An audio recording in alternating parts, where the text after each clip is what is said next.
meant the same thing to me, you know. My dad always put systems in his. My dad was like always had a. My dad was a truck driver, and he always had a like conversion van, right? Okay.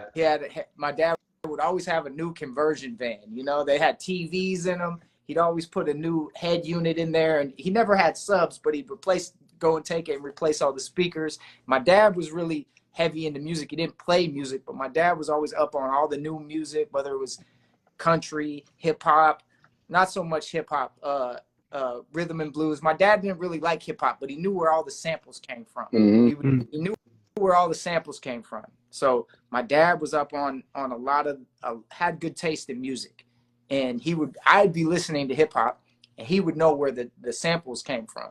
So one time, one in particular moment, my dad took me to go see George Clinton because I was so into like the G Funk. I was so into Dr. Dre.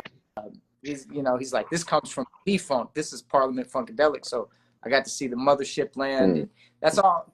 You know, that's all kind of goes together, I think, as far as Kansas City culture. You know, funk, blues, soul, jazz, West Coast, Bay Area, mob music, and cars, barbecue, bars, streets. That was my experience.